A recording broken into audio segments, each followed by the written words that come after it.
ये जो शिकागो में लड़ाई हुई थी उस वक्त में 1886 में इसी चीज़ की लड़ाई हुई थी कि काम के घंटों का निर्धारण हो, बुनियादी सुविधाएं हमको मिले, नहीं तो हमारी हालत वैसे ही थी जो आज प्राइवेट कॉन्ट्रैक्टर्स के लोगों का होता है। रेलवे में जब आज से 15 साल पहले 2007 में प्राइवेटाइजेशन शुरू हुआ, मैं आपको ये भी बता दूं 2007 में ही, आज हम लोग जान रहे हैं अडानी को, लेकिन आपको जानकारी के लिए बता दूं कि 2007 में ही अडानी को कंटेनर सर्विसेज के लिए टेंडर मिल चुका।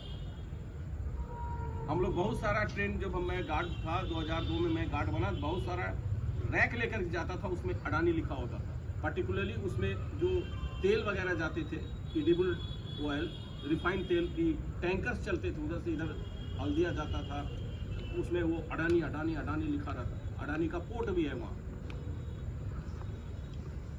तब से हम लोग इसको, अभी आप देखिए जो प्राइवेट मजदूर हैं, बस उसी जैसा हम लोगों का हाल।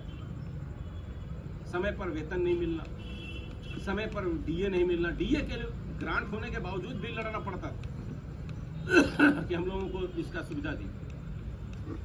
और बाद में जब रेल कर्मचारियों के संघर्ष के से इन सब चीज़ों को हम लोगों ने पाने का काम किया, तो 74 का हड़ताल हुआ था। उसमें क्यों हुआ था ये भी आपको मैं संक्षिप्त में बताना चाहूँगा। हम लोगों ने डिमांड किया कि हमारे अर्निंग से, हम कोयला ढो रहे हैं, हम पैसेंजर ट्रेन चला रहे हैं, इससे जो भी आप उत्पादक होना है, मैंने जो भी आपको फायदा हो रहा है, उसमें हमारा भी शेयर होना चाहिए।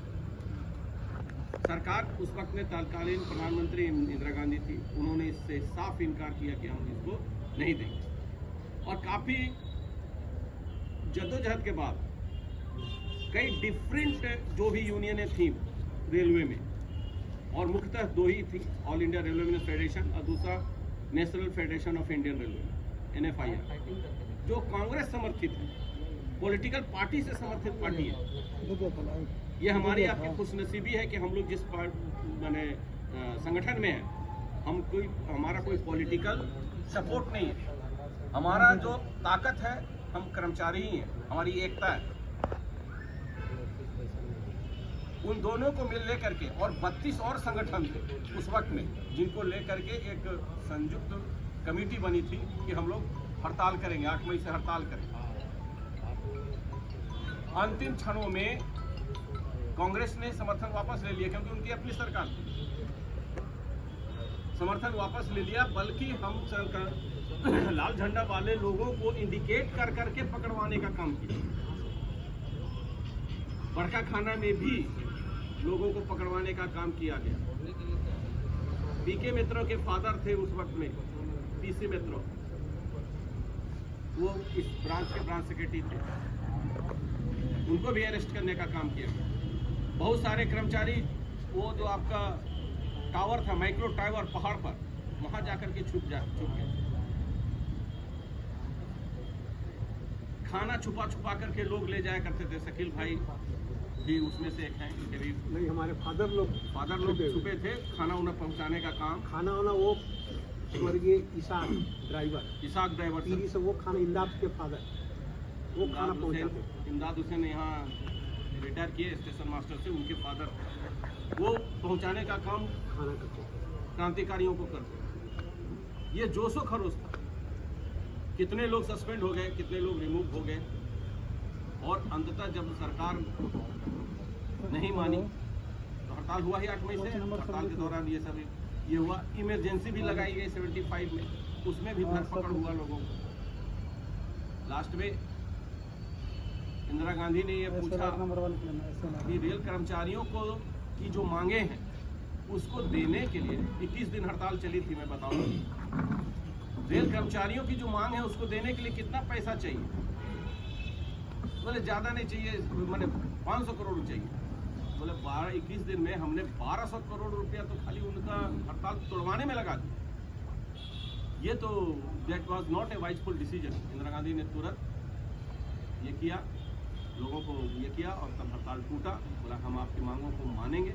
लेकिन इसी बीच उन्होंने अपना इलेक्शन डिक्लेयर कर दिया, इमरजेंसी डिक्लेयर कर दिया, और उसके बाद में हुए चुनावों में पूरी तरह से 77 में वो हार भी गई। इस पॉलिटिकल हलचल से हमारे लोगों की मांग पूरी नहीं हो पाई। अंततः बाद में 77 में आपके मोरारजी देसाई की सरकार आई, जनता पार्टी एक बनी जिसकी सरकार आई। हालांकि वो भी ज़्यादा दिन नहीं चली, लेकिन उसमें हमारे रेल के अगुआ थे, रेल आंदोलनकारियों में अगुआ थे मधु दंडवते, आपने नाम सुना होगा। जॉर्ज फर्नांडिस उस वक्त में हमारे all India railway man federation के अध्यक्ष थे, जिनकी अगुवाई में ये सारा कुछ हुआ। महामंत्री के रूप में जेपी चौबे थे। आप जानते हैं कि जेपी चौबे तो रेलवे मैन थे, लेकिन जॉर्ज फर्नांडिस और मधु दंडवते ये लोग रेलवे मैन नहीं। तो इन लोग, जॉर्ज फर्नांडिस का भी कहानी है, थोड़ा सा मैं यहाँ डालना चाहूँगा, क्योंकि उनके ही उनका जो उत्साह था या उनका दबंगई जो था, उसके कारण ही ये सारा कुछ हो सका संभव। वो पहले मुंबई में थे, और जो पोर्ट कर्मचारी होते हैं, डॉकयार्ड कर्मचारी होते हैं, और उस वक्त में जो टैक्सी यूनियन थी, और उस वक्त में जो स्टेशनों पर जो कुली लोगों की यूनियनें थी, ठेला वालों की यूनियनें थी, उसकी वो सर्वे सब, और कपड़ा मिल के कर्मचारियों का। उस वक्त में आपको मालूम होगा कि मुंगेर में भी बहुत सारा सूती सिल्क के चादर बनते थे, वहाँ भी जो सिल्क मजदूर थे उनके भी वो सरगना थे।